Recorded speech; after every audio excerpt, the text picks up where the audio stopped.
Welcome to a brand new week of pop culture. This is So Bad It's Good with Ryan Bailey. There's just too much. There's some weekends that too many things happen on top of a week that was already busy. So we've got to get right into it. And I guess we have to get.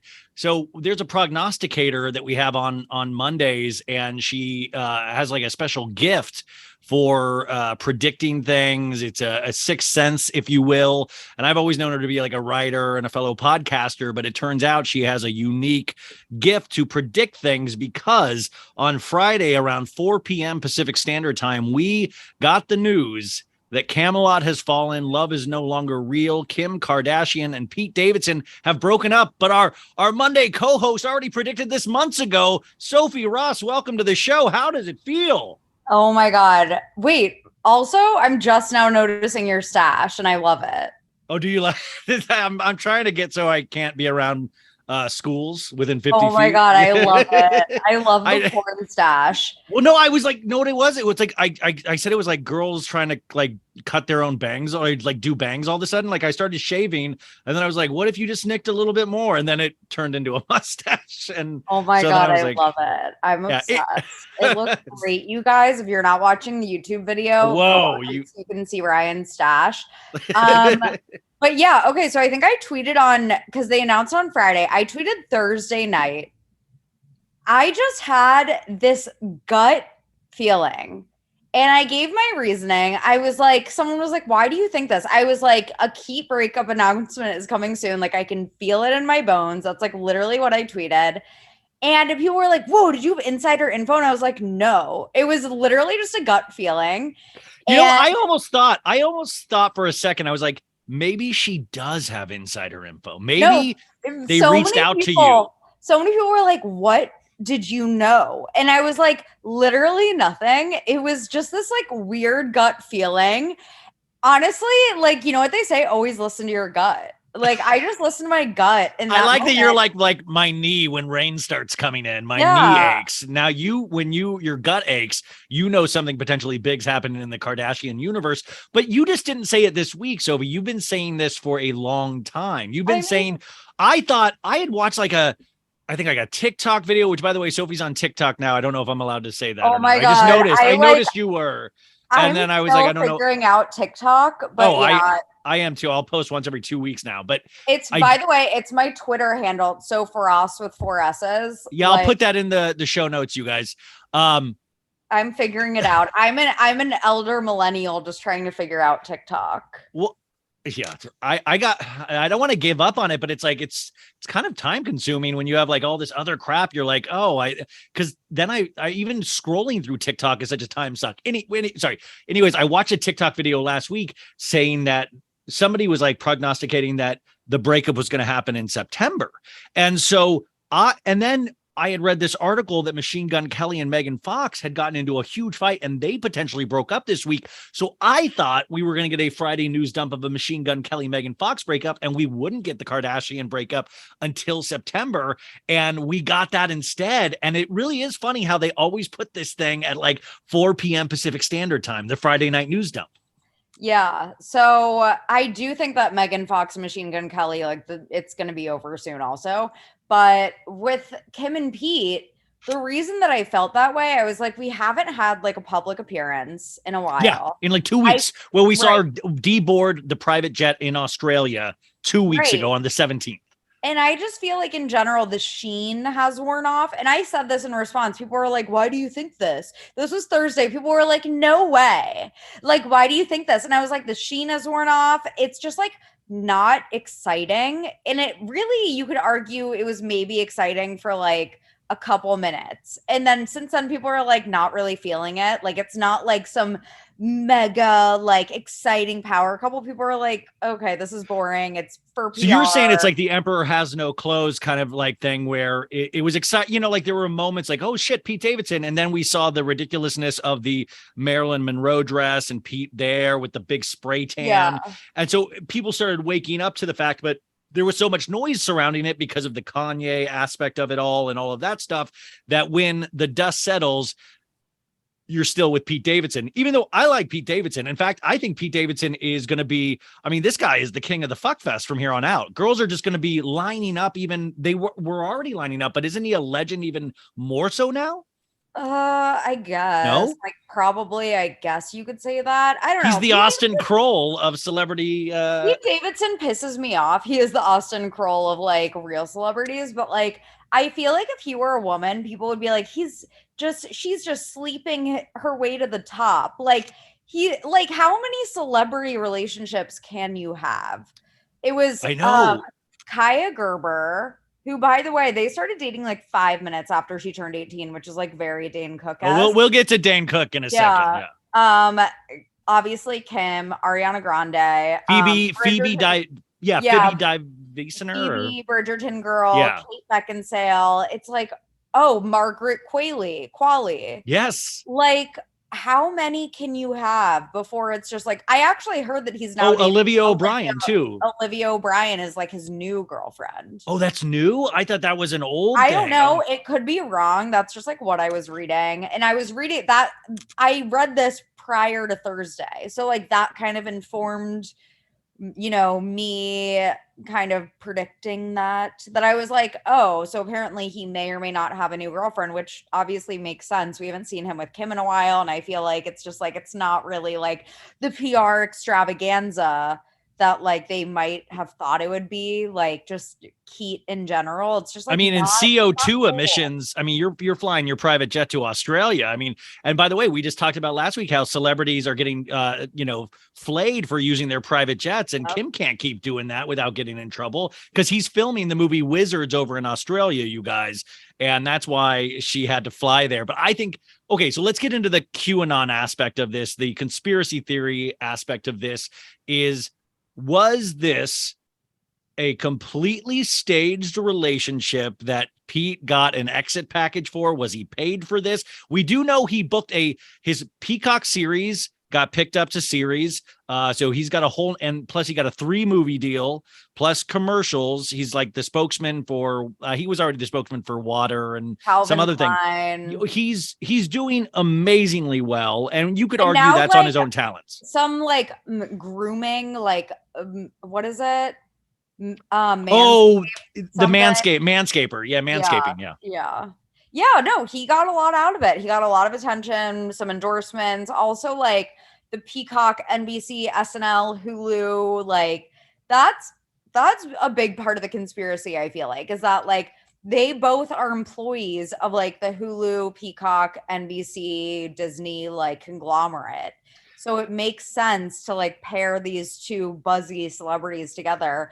I don't know. I can't say for certain if there wasn't an actual like relationship there. Yeah. Like I don't know for certain. But like I think it definitely was primarily PR, if I had to say. And I know a lot of people are like, wait, but like she was just like having fun and she loved like doing normal things, like going to get ice cream and like going to the gas station together. Like that gets fun. Old real quick. But by the way, like the company, I love that they are like, Pete bought me Dibs. By the way, Dibs, unfortunately, will probably go out of business this week due to their breakup.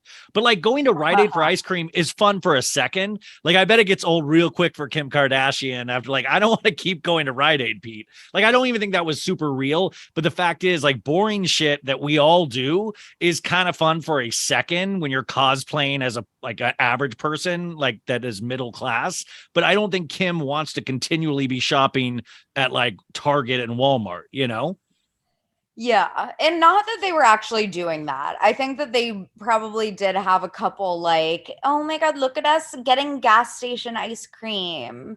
But like, I don't know. I really do sincerely think that it was like mostly for PR. And that's why people are like, oh my God, did he dump her? Did she dump him? I'm like, I think it was just like, okay, like we've gotten some attention out of it. Now let's, amicably part ways. Like, I don't see of it as, a ton of emotions involved. Like one of them is heartbroken. I think it's probably just like, okay, Yeah. You know? Yeah. By the way, I gotta love Daily Mail. Like they said, downcast Pete Davidson. They have a photo of him, you guys, with like 80% of his face covered through a mask. And it's like he looks downtrodden. And I'm like, anybody looks downtrodden in a mask. Are you insane? Like Daily Mail trying to make something out of this so much. Now the Also, other like the stories that the Card Jenner camp is putting out there. Yes, yeah. Like that he was immature. Like, Pete was immature. Yeah, Kim just like couldn't deal with how immature he was. And it was like, Dude. You knew how old he was the entire time.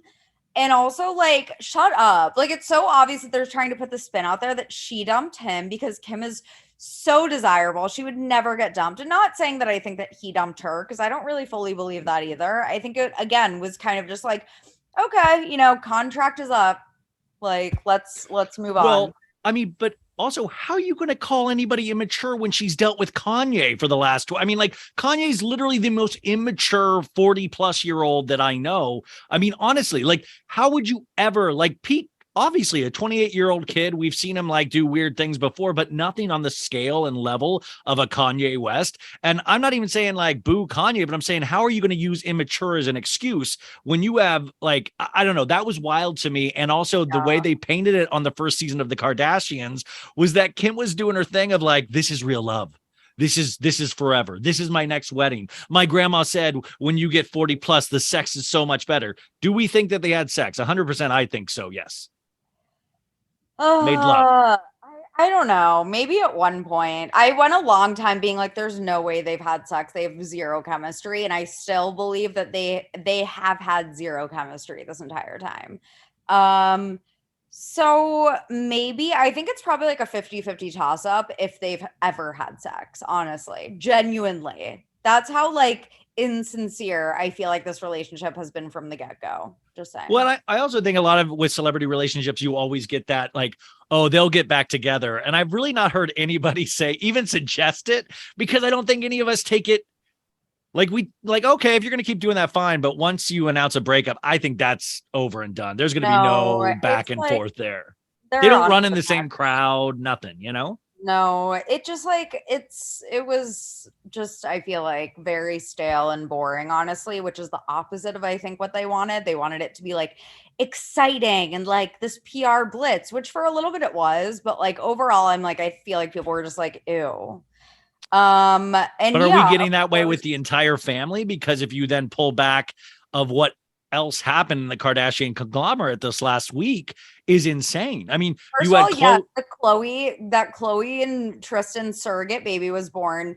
And also they put out a story that Chloe and her private equity investor boyfriend have broken up, like he ever existed. Yeah, that's what I put up. I said he's Snuffleupagus from Sesame Street, who was like the imaginary friend. Yeah, he's like, oh, my private investor from Canada. Yeah, you've never seen him, but he exists 100%. He goes to another school. Well, like who does? I mean, it really was kind of mind blowing that they released that the baby was born 2 hours after the Pete Davidson announcement, which is fine. But then if you go on to the other side of the world, you have Travis Scott doing his first solo concert over at the O2 Arena overseas. And Kylie's over there, who earlier in the week got into hot water because she was cosplaying as a makeup scientist without PPE in her. You saw that obviously in her studio, creating her makeup, and she got into it with one influencer, some guy saying like, "Are you kidding me? You're not even wearing your mask and all that." And she's like, "George, please, you're gaslighting me." Kevin, please. Kevin, because she kept like clapping back at him, and she was like, "Were you there, Kevin?" And then she was like, "Ew, now I need to change my dog's name because I guess she has a dog named Kevin." It was like just so embarrassing. Like, dude, she lets so many dogs just die. Like, by the way, can we just do a whole episode of where the Kardashian pets have gone? So many dogs we've known like just have gone, just left. Remember Kendall's Great Dane? Yes. What happened to the Great Dane? What happened to Kendall's Great Dane? Wait, but didn't she say in the clapping back at Kevin, she goes, "This is just a studio that we made for PR purposes. I would never put my clients in danger." And I'm like, wait, so you're admitting that you paid for a lab just to take little Instagram photos in like a fake jet? Like, isn't that ridiculous? Apparently. And I love how they both kept being like, "You're gaslighting me." Yeah. Like they both kept saying that, and it was such a funny exchange, honestly. What are the what are the chances Kylie actually is writing those, or somebody's in control of the clapbacks? Honestly, it sounded like her because it sounded stupid. So I thought, because I was like, how do you pick out this comment above all the other comments? But yeah, the guys, if you're in a scientific lab, like, I mean, by the way, then I was just picturing Kylie in like Wuhan releasing the COVID virus or something, you know, like, and Kylie's like makeup, no protective gear, and she has like little sparkles creating lip kits, and I'm like, oh my God, that's like my dream of actually Kylie being forced to create like the science behind lip kits, and you just know it's not there. But so we had that going on with Kylie. Kendall is supposedly back with Devin Booker, but nobody gives a shit. Rob Kardashian's hidden away like Bigfoot. And Khloe is not with the private equity investor, but the second baby is supposedly delivered. It's a boy. And Tristan, they are not together supposedly, but I think that's kind of a bullshit lie too. I think they'll probably be together or are already. I don't know. Tristan hates her. I don't think Tristan, maybe Khloe thinks they're together, but like, did Tristan I tell you? I told you that. I told you like the trainer workout guy was at a gym with Tristan a couple weeks ago. Oh yeah. And yeah, like, and he said he wants to, like, this guy wants to be seen. Like, Tristan does not give an F about what anybody thinks about him, which I don't even think cool. I think it's just dorky as hell. Wasn't there one other big Kardashian, and we've gotten no statement from Kanye, but I will say Kim was promoting Yeezy sunglasses this last week with the kids and her. So people are predicting them getting back together, which I think no way in hell, right? Or what do you think? I don't think so. Definitely okay. Not, yeah, I don't think that would happen either. That would be super, I mean, it's all weird anyways. Okay, so we might dance back on this at some point if there are more to add. I'm sure something else will be dropping momentarily, but real quick to head on over to Bravo News. Real Housewives of New Jersey, Teresa Giudice got married to Louis last night. And, you know, if you're on Instagram and you follow Bravo Instagram, you'll have seen this wedding so many times. Did you look at any of the pictures? Do you, because this guy, I mean, no matter what, you can't, I've had one of his victims on in the past. I just think where there's smoke, there's fire. I hope this works out. And I like Teresa as a character on these reality shows. There was no prenup. Like, he did it. He got it. No prenup. And wait, but then Joey Gorga. He was crying. We did it, Joe. We did it. Joey Gorga and Melissa pulled. They did not go to the wedding, you guys. And a lot of people are like, oh, that's typical Joey and Melissa. But supposedly they didn't go because they shot the season finale of the new season of Jersey last week. And in the season finale, Teresa brought up that Joey potentially cheated on Melissa with a specific girl. And that's why they were so livid, where they're like, we're not fucking going to your fucking wedding. How dare you do this? And it supposedly was at the season finale party that rumor got brought up. Oh, Jesus. Oh, God. Also, yeah, like, how do you go? Her hair. It's, you know, she was like 5'6" with the hair, 5'11", 6 foot. That was insane. It was just very Jersey, very on brand for her. Congratulations. Wishing them the best. But yeah, choices were made. They made a speech, and in the speech for all the guests at the party, Louis said, you know, like, blah, blah, blah is like bullshit. And then Teresa thanked family and then said, my chosen family, because none of her relatives were actually there except for her daughters. So, and remember, you had Dina Manzo bailed out of the wedding. So you had a lot of Bravo cast members, Countess Luann, Jennifer Aiden, Margaret Josephs, Cynthia Bailey, Ion from Dubai. I mean, so it was a very stocked full of Bravo, but like, I love that potentially is your chosen family. Ramona did not go, actually. After all that. I live for Bravo. The account posted something about it, and they said, my friend was at the wedding, and she said everyone was eating Shake Shack because the food was not being served because Teresa was late. The wedding went on until well after 2. Dolores and almost all the other housewives left before dinner was served. Teresa refused to take pictures with vendors, and her wedding planner kept saying, "You have no choice." She was, and most were not being paid. So maybe they were paying for or they were doing it for exposure, and then she wouldn't take pictures with them. And this is all who knows if this is true.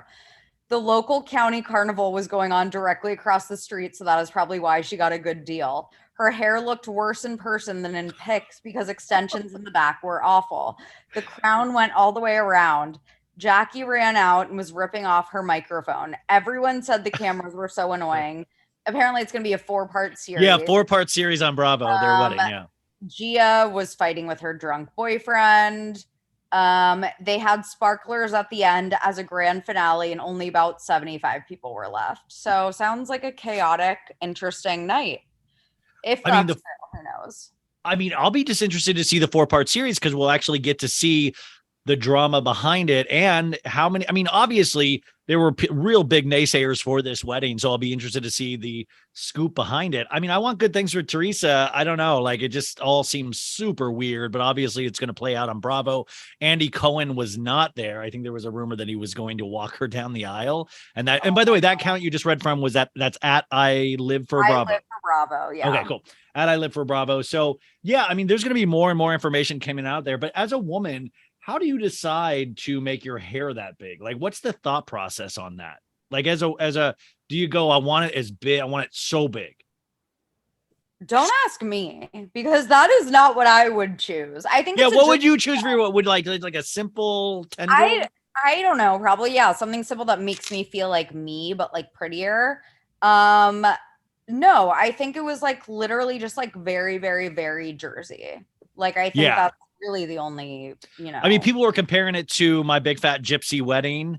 It looked like a gypsy. I mean, it's very Italian, obviously. Oh my God. If you actually compare the hair from that to Teresa's, it really is that was her inspo. It's crazy.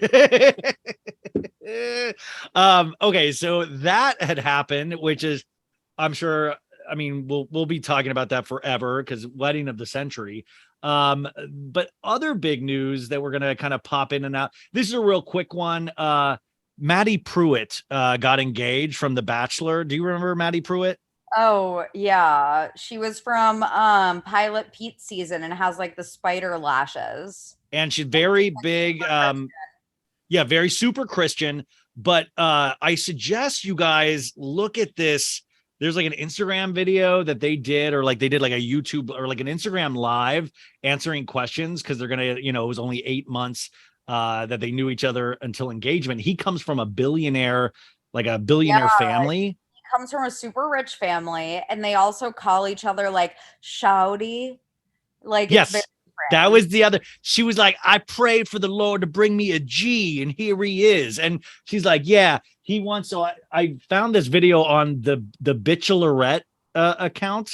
And this guy, I'm going to put in the audio right here, you guys. But basically, he's talking Madison prayed to God for God to give her somebody with swag. And then this guy who looks like a villain in a college villain in an 80s movie, he said one of their first dates, he wanted to drive around listening to Drake. And she was like, thank the Lord. But they're looking to get married quickly because they're going to be pure, which means no sex until the wedding. So they want, because he's like, yeah, let's get down quickly. It looks insane. I don't even really like The Bachelor anymore, but this video made me wish that I could follow them around because it's hysterical. Yeah, that actually is. I mean, if you're freaking one of those, I mean, nothing wrong with it, but from what I've heard is that if you're one of those, I'm not having sex until marriage, it's the relationships go so fast because they really just want to bang. Yeah, which is fine, but yeah. Dude, yeah. Maddie, if you're listening though, I would love to try to, if you want to come on, I would love to explain to you soaking at some point because soaking is valid. You can get closer to Jesus and your man. It's valid. But nobody, you're not illegal. That's a loophole with you and God. Okay. More celebrity news. Actually, this is I mean, I just wanted your opinion on this. Tracy Egan Morrissey, who's been on the show a couple times, did a really huge kind of Instagram story deep dive of Dane Cook, because we want to congratulate Dane Cook. He is engaged to his fiance, who's 23 years old, and they've been going out for 5 years now, supposedly. Her name is Kelsey Taylor, and they got engaged this week. Dane Cook is 50, Kelsey is 23. Now, if you're like me, I hate math, but if you do 5 years, 23, you would say, okay, that girl was 18 when they met, right? Like, that's legal. That is legal. But then Tracy was pointing out that they have known each other potentially for a lot longer than that, and kind of then uncovered that Dane Cook was part of these things called like game nights that his group of friends, all men in their 40s and stuff, were throwing.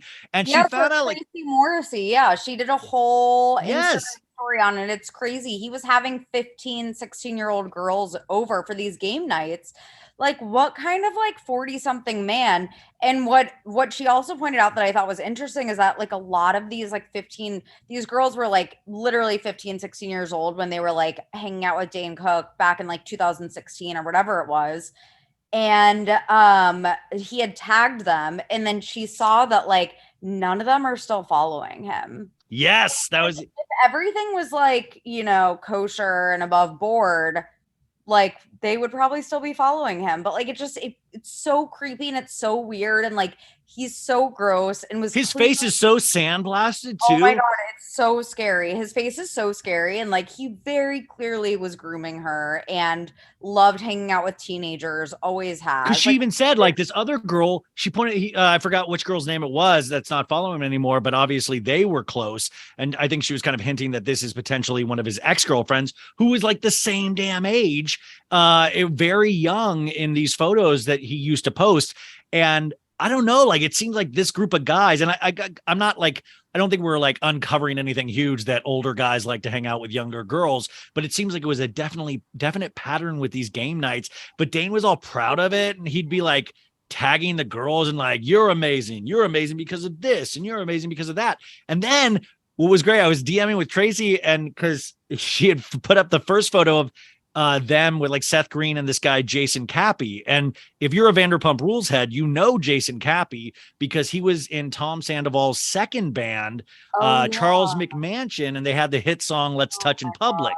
Now, if you go further though, and Tracy did this like many slides later, Jason Cappy also is infamous because he was huge into QAnon and killed himself because of uncovering trigger warning child pedophilia with big Hollywood celebrities. Well, yeah, that was like a speculation, is that like maybe, this kind of like the whole Hollywood pedo ring QAnon thing, he actually saw some of it with his own eyes at Dane Cook's game nights, which may or may not have led to him spiraling. I don't know. That's like purely speculative, but yeah, it's like all very alarming, honestly. Like Dane Cook needs to be in prison. Well, I mean, here's the thing is like, so Dane Cook obviously was dating this girl before she was 18. Once she was 18, they announced that they were together as a couple. And then 5 years later, now Dane, if you have like, I've been in this town so long, there used to be a bar on Sunset called Dublin's. And on Monday nights, they would do comedy night. And this is before Dane Cook had like a movie career and all this stuff. But Monday nights was comedy night at Bublin's and Dublin's from the Jay-Z rap. And you would go, and Dane Cook would come in before he was like, and he would destroy. I'd never seen a guy in the palm. Like, I mean, really, like, because now I watch his comedy and I think it's just horrific. But back then he was so funny and he got really big after that.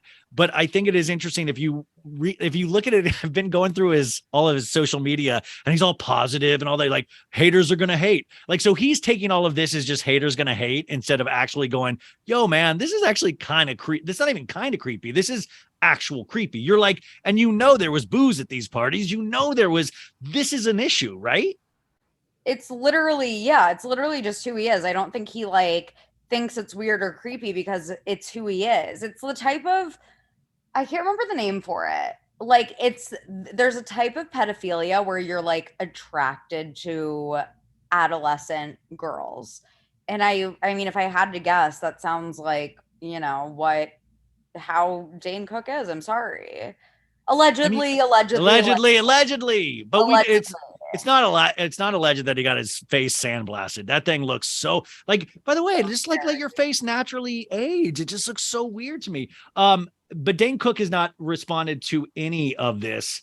So that is what it is. I just think it's super creepy. And all these guys. Instagram comments off though.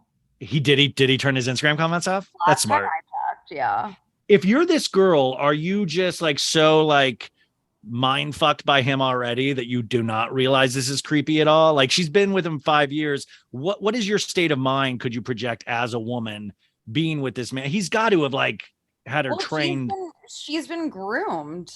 She literally, I think, she's been manipulated and groomed by him since she was a teenager. Like, her frontal lobe isn't even fully developed. She's 23, still isn't fully developed. Like, everything about it is creepy. I hope that, if she's happy and if she doesn't feel like she's some sort of victim, then great. But like, I would hate for her to like grow up and mature a little bit and then look back, once she's already married to this creep and be like, wait, I am a victim. Like, she to me, she is a victim. She is. Well, I do want to wrapping my head around whatever she could be thinking, because it's like she probably isn't thinking clearly. She's been manipulated probably within an inch of her life by this like 50-year-old man. I do also want to point out that R. Kelly, one of his victims, is still with him even in prison. I mean, these people really get like, there is a thing as, like you start sympathizing with your captor, and I know that is an intense way to look at things, but these are intense things. And I do want, like, you cannot without a shadow of doubt convince me that Dane Cook did not have to sit down long and hard and think about how he was going to announce this, how it looks. He's aware of the optics of things. Also, Dane Cook has never had a drink in his life. It always, like, I watched this documentary on HBO with him like 15 years ago, and his big thing was like, dude, I might not be funnier than half the people in Los Angeles, but I've never drank and I will outwork everyone. Well, so while you're getting fucked up, I will outwork you. So this is a man who truly does think about everything, down the line. And I think that like kind of like shows that he's very aware of optics like this. Somebody that's not potentially aware of optics as much, but unfortunately this keeps playing out around her, even though I think she, unfortunately is ill in some ways, like a lot of us are. Britney Spears, obviously she got married recently, but Kevin Federline has popped back up to give an interview to the Daily Mail, which he got paid for, and he talks about their sons being embarrassed of their mother, and that's why they didn't go to the wedding, because of the nude photos, and they're embarrassed by it. And he gave this interview, and his current wife is there. What did you read anything about this, Sophie? Yeah, I think it's him. I feel like it's a tactic that he's tried to use for a long time, is to try to discredit Britney and not be on her side ever. And you know what? Britney is finally free. She can run her Instagram. She currently is, from, all intents and purposes. And if she wants to post whatever she wants, like, go for it. I feel like Kevin Federline is just like sad and desperate, and him and his wife have been living off of Britney like leeches.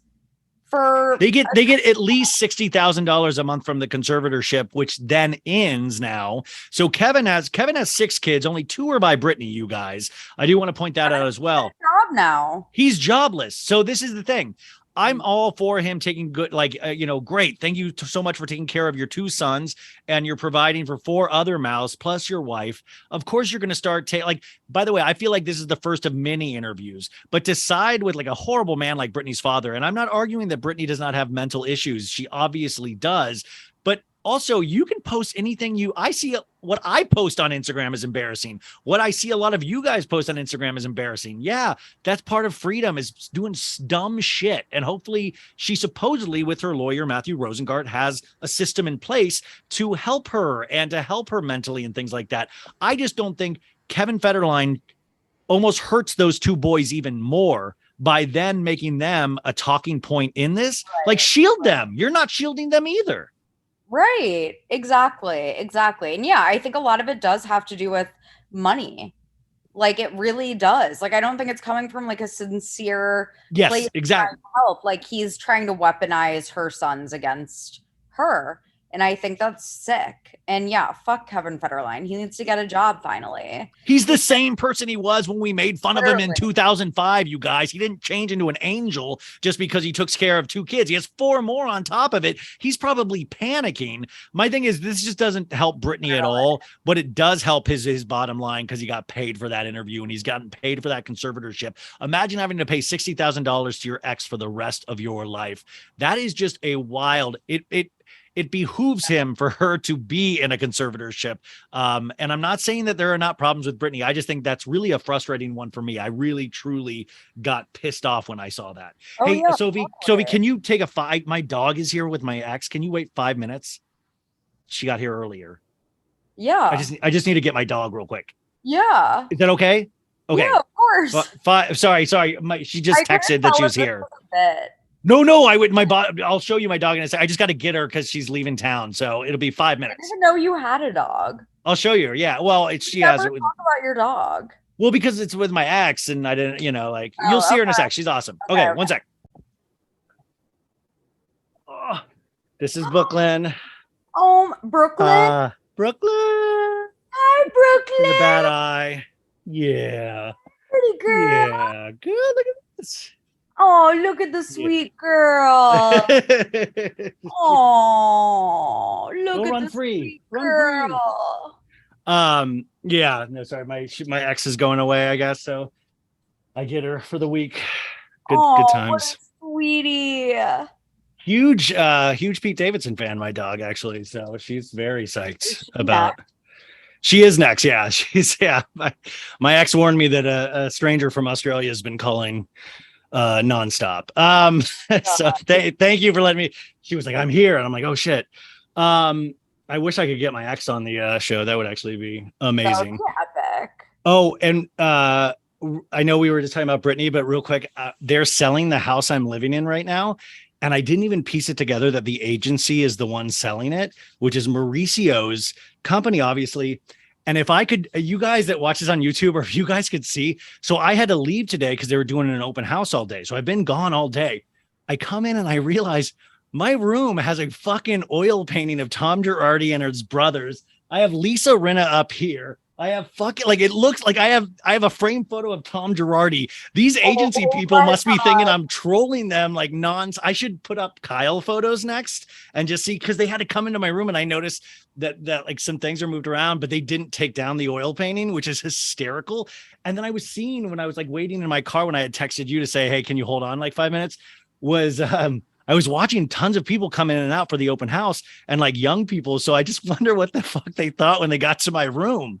Oh my God. Well, it's like, I feel like that has to be like just a legendary staged, like they're probably like, oh my God, they're staging this perfectly. This is like a pop-up exhibit of Erica Jane's future law trial. Like I just thought that's so, okay. So anyways, the Britney Cobb, I know, like how you must think, if you didn't know me, and even if you do know me, you must think like just full on serial killer. Like if you come into a place and just look at the books I have, this shit, and you were probably so confused. You're like, is he gay? Is he straight? Is it a woman? Is it a man? Is it both? Like, I just can't imagine if you just like, I have House of Hilton laying out on my desk and Craig Conover's pillow book. I mean, I think some of them, there's a chance they're baddies and they're like, oh my God, this is Ryan. Oh, do you think they're coming in just to see that? And by the way, actually that scares me. Okay. So Britney Spears, Kevin Federline still sucks. Fuck you. I'm not saying that Britney doesn't have issues, but F you. Okay. Where else are we? We got Maddie, Kylie, Jersey, Kim and Pete. Oh, Doja Cat shaved her head this week. This is really not neither here nor there, but is she okay? I feel like she's not. Like the short answer is she's not. And I hope that she is getting the help she needs. Well, I watched a 7-minute reply video of her talking about if she's okay or not. And this is the same girl that got into a kind of a DM argument with the kid from Stranger Things. And so I don't know, like, I don't love the shaved look, but she's a beautiful woman, but she shaved her eyebrows too. And that's where I kind of draw a line, Oh God, Doja Cat. I know there's something going on there. I hope she's okay. Truly. Would you ever shave your eyebrows like Amelia Hamlin? I think Amelia just bleached hers. I don't think she shaved. Would you bleach yours?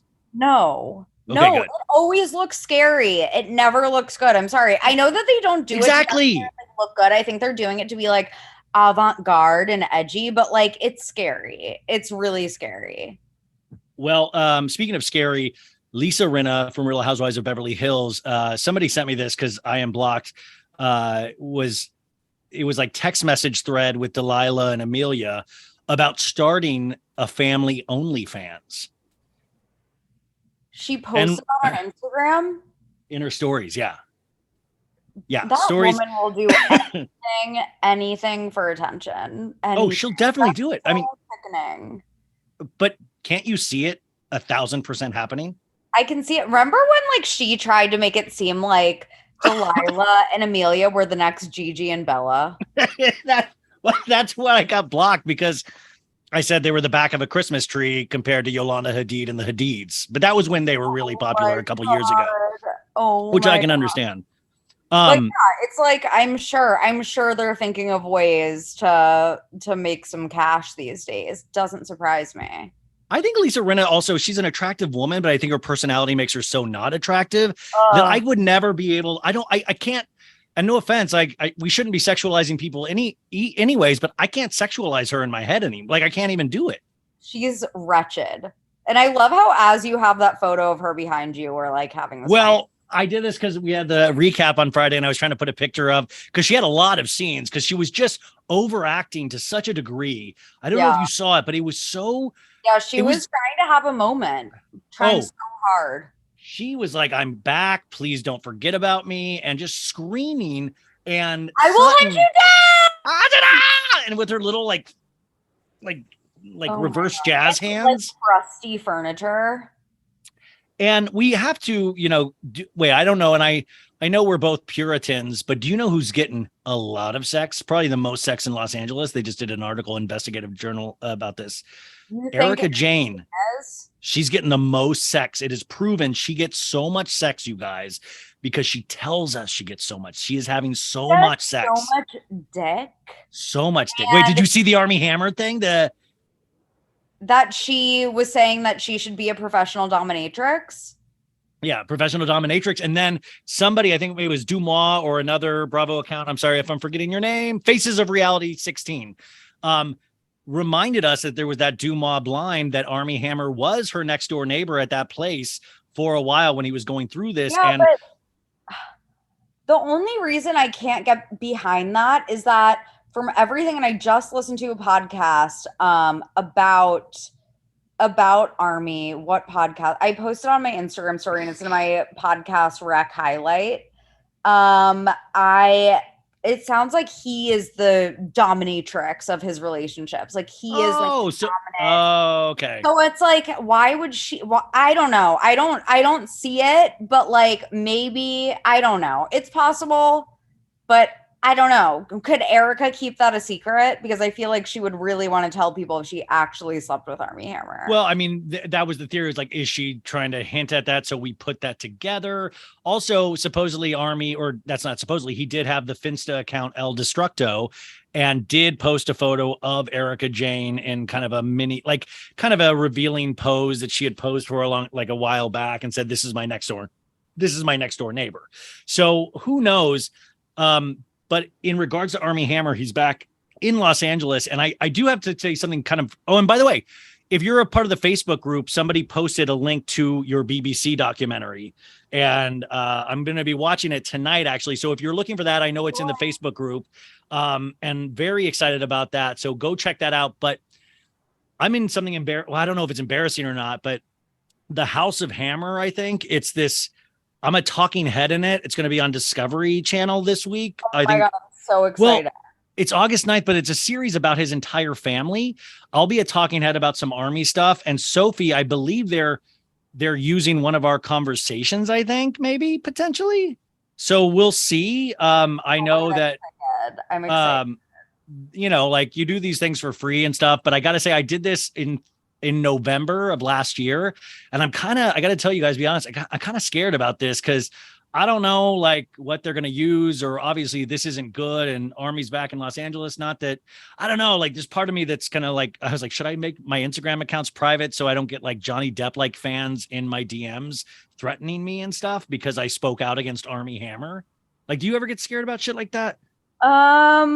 Not really. They actually warned me when the Caroline Calloway documentary came out. They're like, with social media, like just, be careful because you might have some people, and it's like Caroline Calloway has no fans. So I didn't really have to worry about that, and it was fine. But like with Army Hammer, he inexplicably does have a lot of fans. I don't know how or why he still does, but he does. So I don't know. I feel like his fans are definitely like a different breed. Yeah, I've had a couple people not reach out, but like say some weird things in the last year because of our conversations about Army, but it'll be interesting to see. And it seems like I haven't seen any publicity for this. So like, who knows? Maybe they're like, I really don't know what all of a sudden I got an email from the producer saying it's getting released, I think next week. And it seems like, are they going to try to hide this thing? But I did talk to a PR person that I think we're going to have one of Army's relatives on fairly soon, and said that she saw it and that it was good. Because I was like, do I have anything to be worried about? And she's like, no, it's actually well done. And that's what I was assured of anyways. But I'll let you guys know when that's out if you want to watch it. But it talks about the family is just really has some dark history, even aside from Army. So we'll keep you posted about that. But he has big friends like Robert Downey Jr. and Johnny Depp. Now, I don't know, Sophie, if you've heard this this is wild because the Johnny Depp stuff, his fans paid to unseal law records. I don't know if you read about this. They paid this like $3,300 fee to unseal trial documents. But the more than 6,600 pages doesn't really do Johnny Depp any favors because you can see everything that was left out and that his lawyers fought to leave out. And that's why there's another news story, which they played themselves. See, and that's what I was like, Sophie's got to be having a field day with this if she's already read it, because you're actually, there was another article about all of these celebrities unliking Johnny Depp's post from when he got victory in the court. Celebrities are going back and unliking it, like Sophie Turner, who's married to Joe Jonas. But says, a family attorney says, absolutely, it was worse for Johnny. Johnny Depp's team won some key pretrial legal rulings overall because he had better rulings during the pretrial portion of the case. The stuff that he kept out hurts him more. The totality of the material now looks worse for him as it gets unreleased because it shows, I really beg you guys, and I know, there's a lot of Johnny Depp fans, and I'm not saying that Amber Heard is not a liar. I'm not saying any of that, but I am saying go and look at some of the stuff that was not made into the trial that is actually from Johnny Depp in proven emails, text messages, all of this stuff. And they both seem like potentially awful people, but also like embarrassing stuff was revealed, like Johnny Depp has erectile dysfunction. Yeah, that. And him and Marilyn Manson were talking about like trigger warning, raping and burning and drowning their girlfriend or like their He's like, yo, bro, I got an AH now, which stands for Amber Heard. I got an AH on me, threatening to call the cops and say I raped her. And this is his current wife, Marilyn Manson's current wife, Brian Warner's. But these were text messages from years ago that, listen, this is what Donald Trump calls locker room talk. But, unsealing these documents unsealed a lot of wild stuff that even like blows my mind, because it just shows you how our law system is so like it's a game. It's like a game on what gets revealed and what doesn't. Yeah, no, totally. Totally. It really is. Which also, that's a whole other can of worms. The Alex Jones trial has been. Oh, did you watch that moment? Wasn't it hysterical of when he was like, of course. If you don't know what we're talking about, Alex Jones, he's basically getting sued for defamation by the parents of some of the Sandy Hook children that were killed because he was spreading a ton of misinformation, conspiracy theories that Sandy Hook was a hoax, and which it obviously wasn't, and that the parents and survivors were paid actors and all of these awful things. So he's rightfully getting sued. I think the ruling was that he owes $45 million, which honestly, if you know how much Alex Jones made from peddling these lies, pocket change to him. But his lawyer. So did you read that? And in 2018, he was making $800,000 a day on InfoWars. Yep, he was. A day. So yeah, he can afford that. And basically his lawyers accidentally gave the contents of his phone to the opposing lawyers, aka the lawyers for the Sandy Hook parents. And I actually was talking to my boyfriend's brother-in-law, who is a lawyer. And I was like, wait, I'm like, let's talk about this. I always get like the Tom Girardi, like Daily Harvest. I'm always like, I need a legal opinion. Yeah. So I go to him, and he was basically saying that like sometimes like things like that happens where they get a hold of information that they shouldn't have a hold of. All you have to do is be like, this is privileged. This is privileged. And the lawyers didn't, right? The lawyers didn't. They never were like, this is privileged. So they were like, okay, we can use it. Like it's wait. So we do that. I mean, from from his opinion, though, do you think that was then leaked to the other side, not by accident, but on purpose to destroy Alex Jones?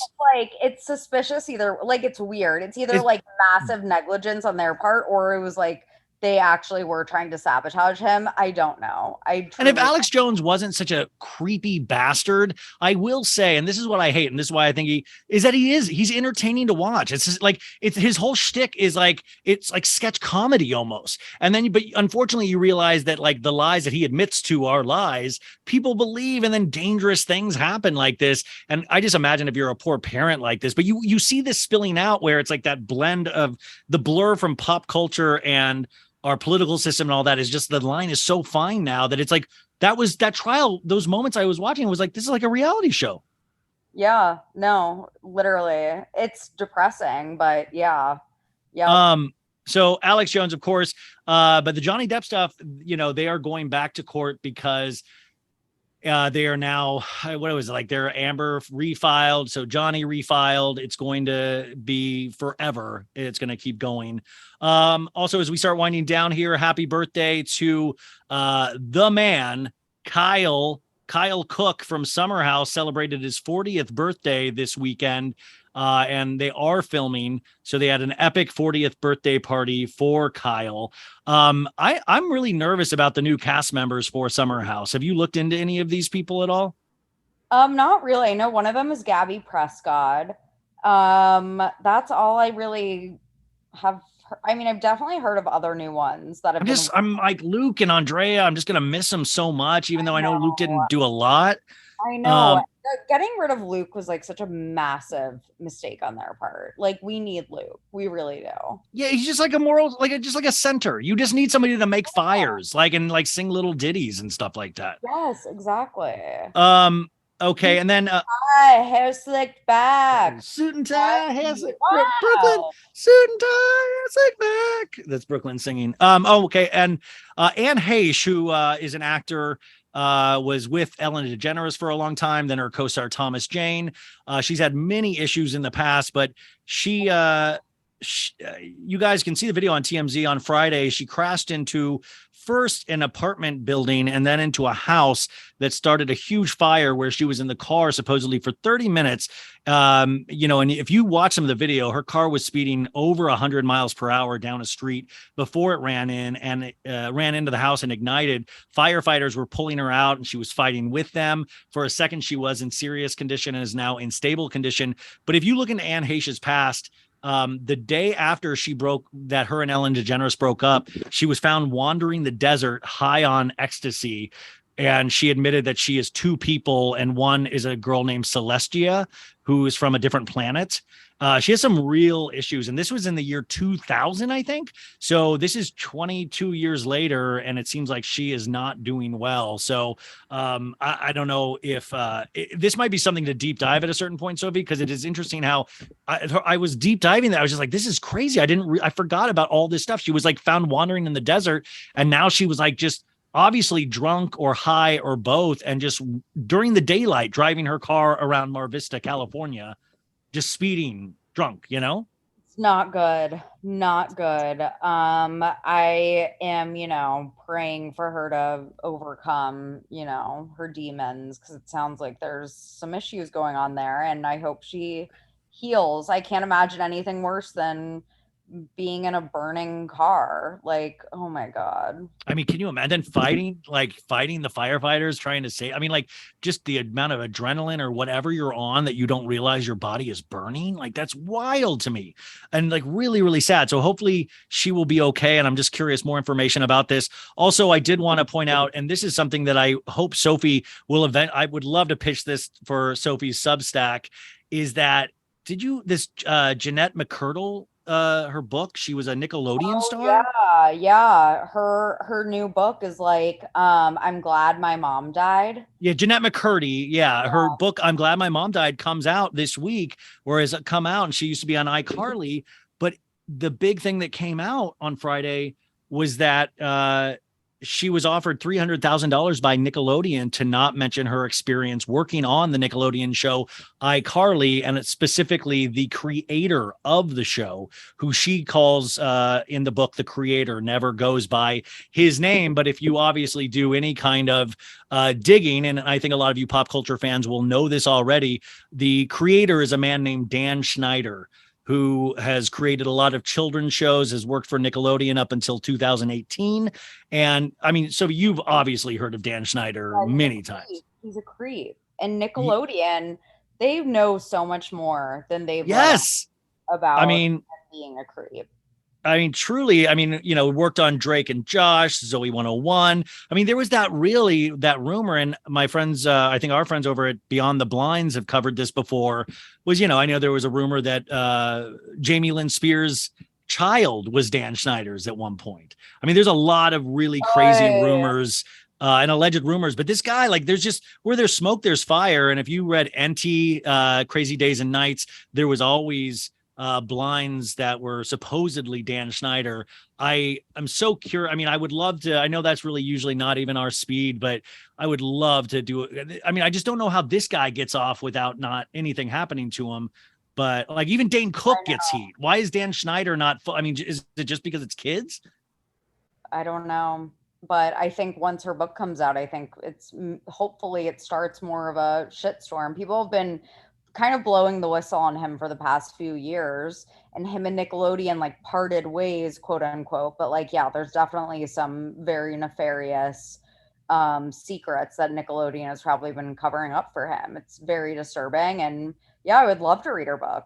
This could take Nickelodeon down, though, if it really ever, because I mean, they would have to admit that there's been so much acknowledgement on their end, because if you work at a place like that, you always hear about the creeps. And if they're making money for you, you try to protect the creeps, unfortunately. And especially when you're dealing with kids, like what the F? Messed up. So, Sophie, what is coming up this week? What did you watch this week? Any Sophie recommendations? Anything that we should be keeping our eye on? We started the show, Blackbird on Apple TV. Apple TV, yes. Somebody else recommended that this week to me. Is it good? It's good. It's very Mindhunter-esque. We've only watched 2 episodes. We watched it like late the other night, and I was like just sleepy. So I was like, oh, this is kind of slow. But like the concept is good. It's based on a true story of this guy who was in prison for drugs, and they were like, we will completely like pardon your sentence if you like become buddy with the serial killer and find out where the bodies are buried.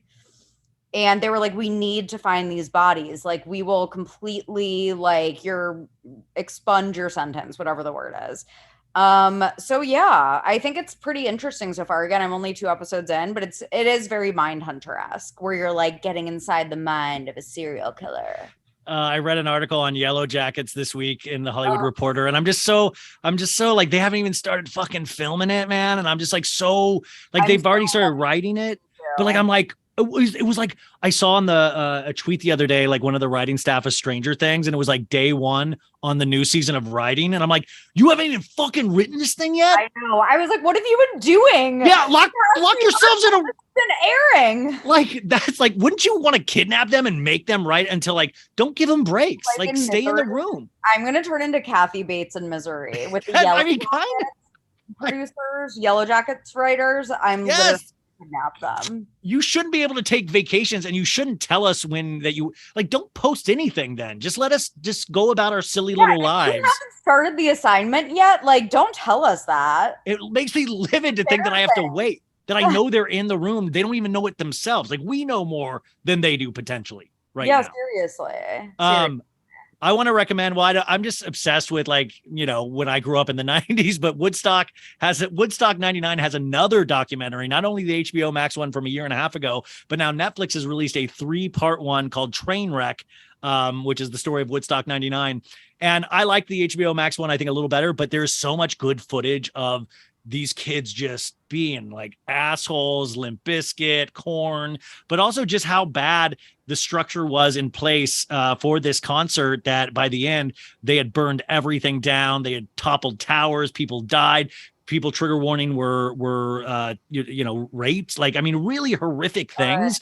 But actually, I don't know. For some reason, I really did get into that. And weirdly enough, I actually liked the new James Bond movie, which has been out for years, but I watched it because I was tired of talking about Beverly Hills.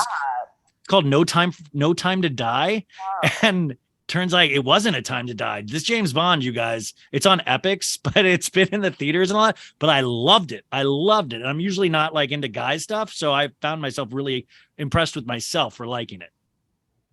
Yeah, I've never been a James Bond girly myself. No, I think your dude would like it. Like your dude would like it though.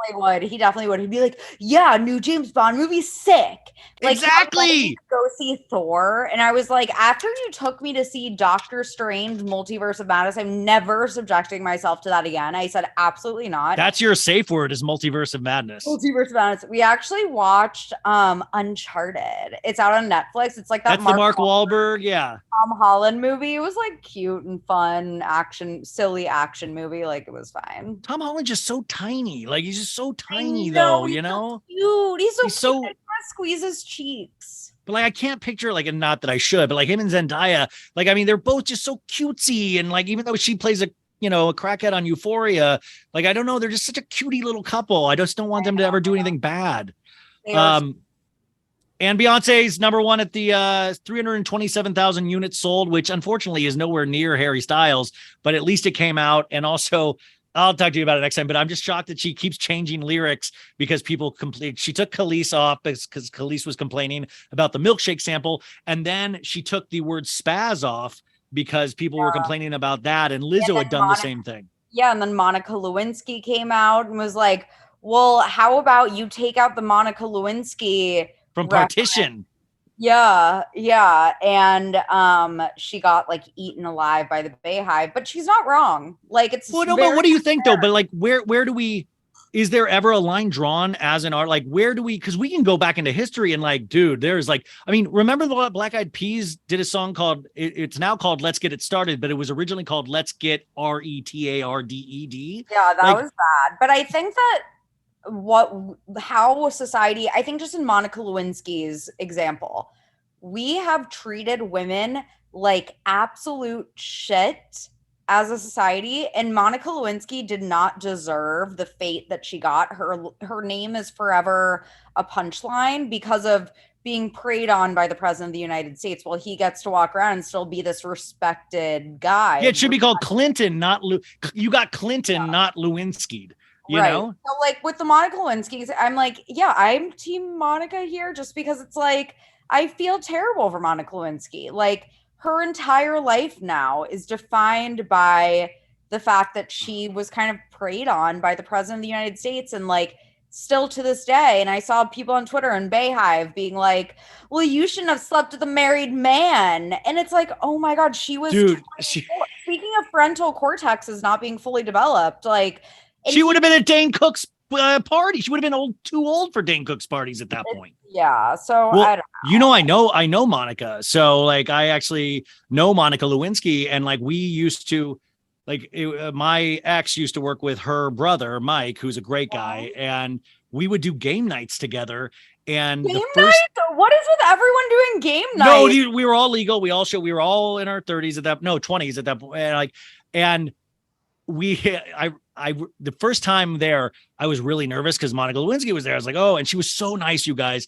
And we played a game, and one of the games, fucking Bill Clinton was the answer. It was one of those guessing games. And she goes, oh, the guy, it was like, she was like the guy at the White House with me.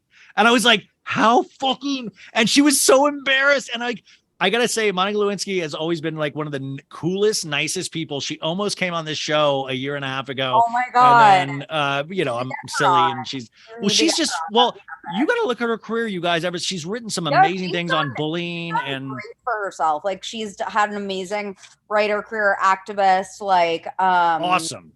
Yeah, she executively produced. Yeah. Executively produced. That's it. That's the right. Executively produced. Executively produced the American Crime Story about.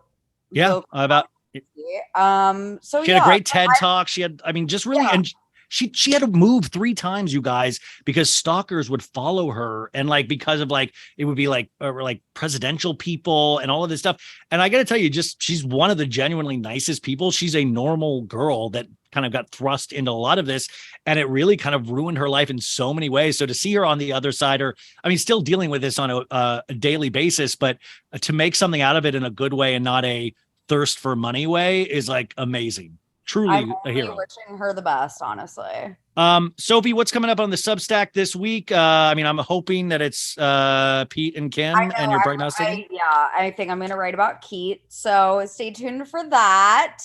And otherwise just living life, trying to figure out TikTok. Brooklyn. Yeah, guys, go see. I want to see what Sophie's gonna do on TikTok, and I want to see who the characters are. I'm a second away from giving up on TikTok. I got to get back into it. But Sophie, you got to do like, I mean, just start with your Substack ones. Like start with ideas from your Substack and do the face thing where you're like green screening and pointing at facts. I don't know how to do any of that. I need a Gen Zer to like be my TikTok assistant. Yeah, Gen Zers, reach out and help help if you're Sophie. Based in New York, I will actually pay you to like hang out with me and help me figure out TikTok.